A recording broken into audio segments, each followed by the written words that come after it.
So welcome to a very special unboxing video from theplayersaid.com. My name's Alexander, and today we're taking a look at a brand new game from LnL Publishing and a brand new system from them called Point Blank, and this is V is for Victory.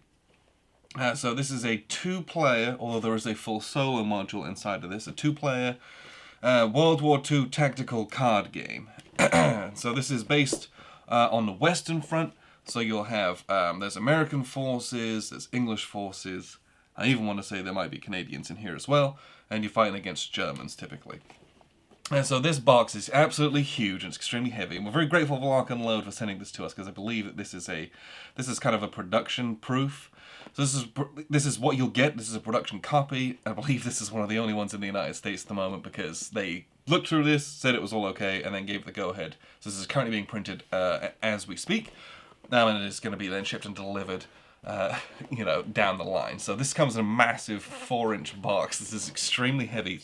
Just a ton of card and paper in here. And this is a nice linen finished box as well, if you followed the Kickstarter for this. Oh! Let's just show the back of the box real quick. So you got a bit of a blurb. But this is just designed by Sean Droolinger. But if you've played anything like the old Upfront game, which is very popular, my father-in-law loves that game. This is more in that style of a game. There isn't a traditional board, although it does come with kind of a map, but it's terrain cards, and you have units moving through those, and you got some kind of relative range style things going on as well. So let's flip this over, and we'll open it up, and we're just going to kind of dive on in. So the first thing we've got here is the 1.0 version of the rules, and there's also, I believe, a scenario and module book in here as well. So these are the core rules, and I think there's an option on their website where you can get this spiral bound if you were so inclined. But this is full color rule book, and it's the volume of pages should not daunt you. Half the pages don't have any words on them because they're just massive diagrams, and the font size is very large, and the typeface is very clear. So whilst volumetrically this is 60-70 odd pages, this is far fewer rules than the size of the rulebook is actually made it out to be. But by that same caveat, this is a full tactical game. So think about other tactical systems that have very dense 40-page rulebooks. This is no different from those. So then we also have our module rules and scenarios. So there's obviously an indication that we're going to get more from Point Blank. This is just the V is for Victory module. And what we have here is the game-specific rules for V is for Victory. There's some French resistance rules. And then we start getting to design your own scenarios going on.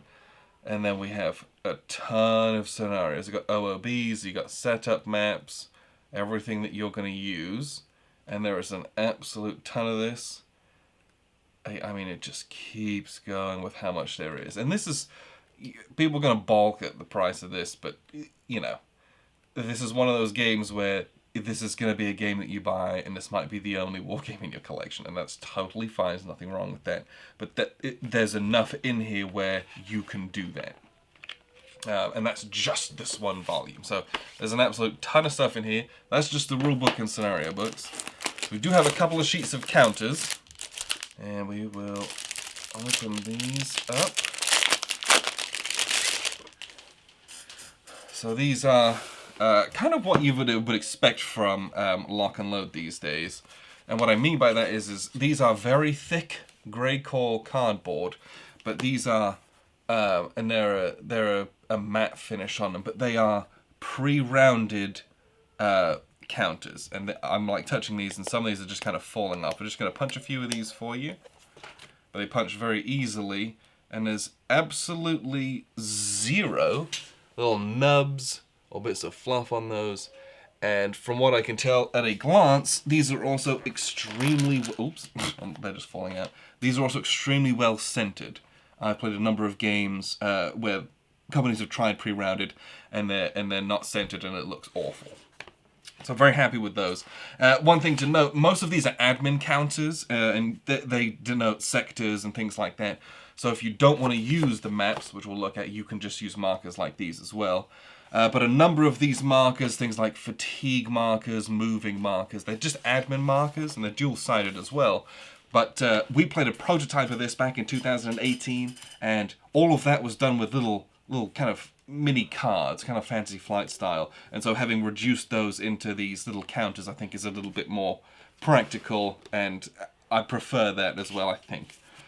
Now, so then we do have some play aid cards, and these are, let's see, these, we have any, oh, we're going to have to look through some of these. So we've got play aid 05, 05B, 04B, 04A, 03A. A lot of play aid cards. Hopefully at some point we will not need these. And I mean, we played this and went through a demo. We didn't use any play aids, didn't need them.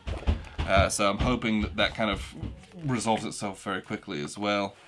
And then we have our solo flow charts, 1A and 1B, 2A, 2B, 3A, 3B, and 4A and 4B. So that's a big part of the solo flow charts there as well. So we will be playing those and seeing what that's like, because if that's also robust, we're in for a big winner here, I think. Okay. Yeah, it's rare that I'm doing an unboxing for a game I've played and I know that I enjoyed. Okay, so you get these two maps that fold out. These are actually quite large. Let me move my stuff out of the way. So this is the first one. And the second one is a little bit bigger. And what I mean by that is it's a little bit deeper. And that's because it has this kind of center line in between them. So you've got these 4 rows with 5 columns.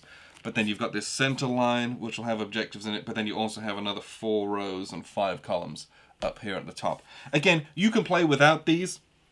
If you're trying to save space, just get your little markers out, and you just kind of you line the cards up in this grid fashion. But if I don't know if you saw with some of the scenarios, you don't use this whole map. You just use like a bit of it. So you don't need all of this stuff. You can fold this any way you want it, or you just lay the cards out in this fashion.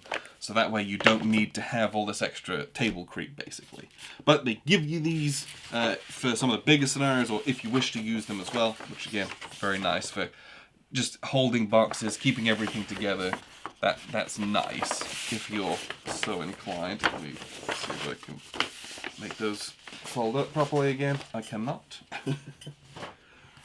And then basically everything else in here, outside of our grey and green dice, is a ton of cards. This is just so many cards. So let's crack some of these open here. He says, so we got this one small deck of cards. Ooh, let's make sure we don't drop it again. Okay. So we have here some leaders. So this is Lieutenant Hughes. They have this crown on them, so we're assuming that these are British. So we're going to separate the British guys. These ones have a little maple leaf badge, so those are Canadian ones. We have some free French guys for French resistance. Then we got some German stuff, some smoke markers, some American equipment, which is very cool. And there's a ton of that. So we got some American lieutenants, Lieutenant Peterson, Lieutenant Seward, Sergeant Clark, Sergeant Miller. So all of those guys, much more German equipment, ton of German equipment, and the rest of this is German equipment. So these little cards, we got, like we said, we got some little leaders. This is Lieutenant Hughes, and the rest of these are like faction unique items. So we have Bren guns, a bunch of those. We have Piets, anti-tank grenade launchers, and then we got med kits. So those are kind of faction-specific ones for the armies. We've got bazookas. These are upside down.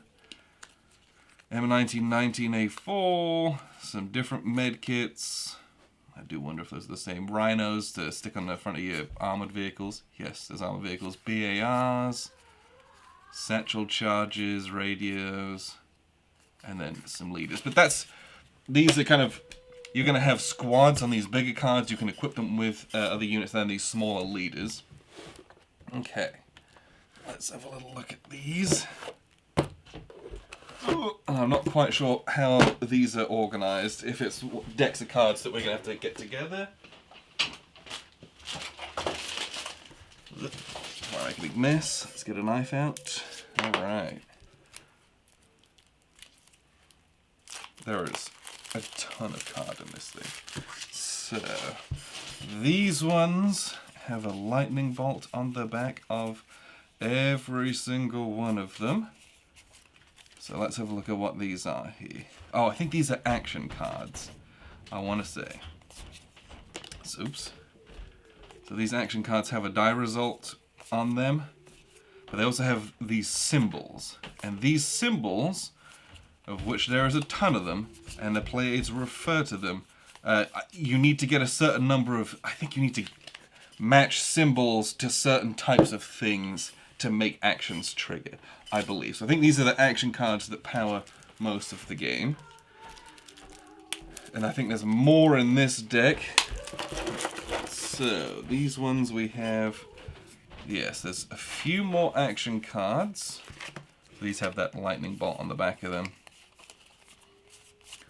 And then we also have terrain cards, which have a tree on them. Maybe I shouldn't mix those up. So, wire, road, stone buildings, stone walls, hills, mines, roads, bocage, brush, clear terrain, lots and lots of clear terrain. So those are the terrain cards, and I don't know. I really, really like the artwork on these. I like that these have a distinctive but muted style to them versus some of the older games of that ilk, whose artwork is a bit more gaudy, so to speak, and a bit garish compared to what were achievable in this day and age. Alright, so we got wood buildings, we have woods, and then we have wrecks. That's, come on, a flaming, come on, that's awesome. Gully, low crops, cemetery, hedge, wheat field. So that's all of our terrains. And then these are objective cards, I believe. So you have to go and capture the crossroads. To be able to capture the crossroads, you need to have a unit with a white flag and a unit with a black flag. And I think this is like kind of a heavy weapons and then some like light infantry. So if you have a bazooka team, they can cover the roads against armor. And if you have an infantry team, they'll have a white flag.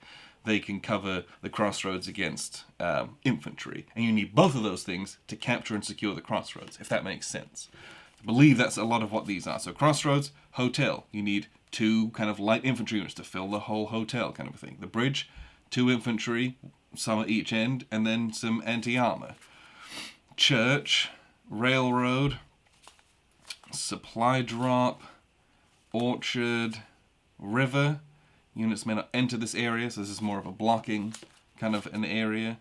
Artillery position, water tower, bunker, truss bridge, farmhouse. So these are more of the objective spaces. I think those generally going to get kind of lined up in the middle. And then the rest of this stuff, if I'm not mistaken, is all combat units. This is a ton of combat units. And I'm just... The volume of stuff in this game is a huge boon, especially, you got all the scenarios in it, but you also have all of the design your own scenarios. A game that you can just have this only, and if this was the only war game you played, you could never get bored of it and never have the same thing twice. You could play the same thing twice, but let's see, is this all Americans? We've got some French stuff back here. So, trucks. Again, we're looking at the artwork. We just love it. It's excellent. The Jeep. So here we've got these white flags. Again, you've got to get the Jeep with a team that has a bazooka onto that crossroads to take the crossroads. Makes sense. They have all these symbols on them. These are attributes that they have. Little wheeled movement symbol. Has some keywords that it has, and these are different firepower ratings, I believe. So we have M4A3E8, so this is an EZ8 Sherman, and they have a big, anti-armor gun as well, and they have front and flank armor, which you don't get on the kind of the soft skin vehicles.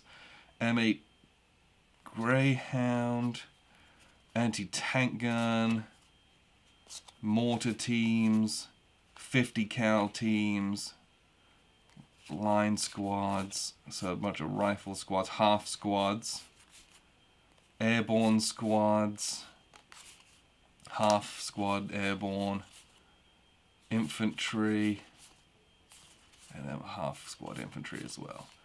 And again, you're going to have these guys with a couple of your leaders as well, and then some special weapons that you might or might not put in. So here's our little French resistance kind of partisans here. Just partisan groups, and then do we... Nope, just partisan groups so far for them. Alright, next deck. Let's see what we got. More Americans, it looks like. Let's see what else we've got in here. So, M36. M21 half-tracks. M20 command vehicles. Alright, so that's the American. So then we get... Made a big mess. So now we've got ourselves some British stuff. So we've got parachute squads and parachute half squads. You knew it was coming. Infantry squads and infantry half squads. A lot of infantry. So that, like, all of that are just leg units. So we've got Cromwell, Firefly, which is just a Sherman 5 with a 17-pounder in the gun. Tetrarch, which is an airborne tank, which barely saw any use, light tanks. Infantry, okay, so that's British stuff. So we do have Canadian infantry, which I always love a game that includes Canadians in it. Infantry half squad. Do we give them any other cool weapons? Yes, we've got Otters, love that, which is armored car. Vickers MG team, nice. Always love a World War II game that has, a little bit more than just the Americans and Germans. Always appreciate that stuff. And this is a game that would be so easy to expand as well. You just make, here's a little, it's almost Warfighter-esque. Here's the Polish deck. Just get some Polish units. Okay. American trucks. More American half-tracks. M18s. M10, is that a Wolverine, I think? M5A1, is it Stuart? M4A1 Shermans, so lots and lots of tanks. Okay, so now we get into some, alright, that's more American stuff. Now we get into the Germans. So we have Hetzer, Jagdpanther, oh my gosh, these are going to be so strong.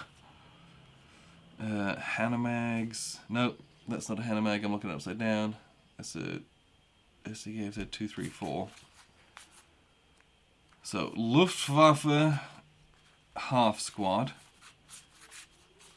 and then regular Luftwaffe squad. And for anyone who's interested, yeah, Luftwaffe means Air Force, but these are basically the troops that initially were created to be independent of the Wehrmacht, and they were used to defend all airports and airstrips and things like that, but were under the personal command of Hermann Goering, basically.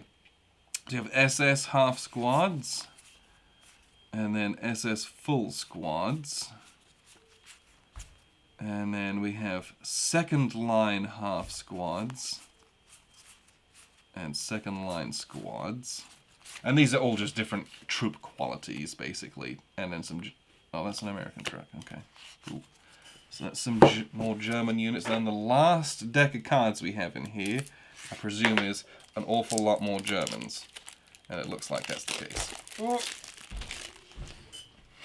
So we've got Marder 1. A bunch of those. Stug 3s. Or Sturmgeschütz 3. Panthers. Tigers, not many of those. Trucks, we got Opel Blitzes, These are the Hanamegs. SCA 222. These are all command armored cars or recce vehicles. 75mm anti-tank guns, Pack 40. 50mm anti-tank gun. 88mm gun. Panzer 3J. Panzer 4H. Alright, so then we've got MG teams, little 50mm mortar teams, Fallschirmjäger, so these are paratroops, Fallschirmjäger half squads, and infantry squads, and half infantry squads, and then more of these second line squads, which just look to be worse versions of the infantry squad. I think that's kind of like you getting into the reserves, the real reserves. So that's everything that comes in this box, and it is an unconscionable amount. Okay, the other thing to note is you do have a custom insert in here to hold. Whoops, I knocked them off the table. All of these cards. So I appreciate that very much. Not only does that add a little bit more structure to the inside of this 4-inch box, but thank goodness I don't have to bag all of these. You can just put them back in there and have them reasonably in there like you can with a couple other games. But so a ton of stuff in Point Blank V is for Victory. Again, you can go on to their website and you can get all sorts of like ringed out versions of the rules and all these other bits and pieces, but if you buy the game, that's what you get inside of it. I had a blast playing this when we demoed it a couple years ago. It's gone through a couple revisions and iterations.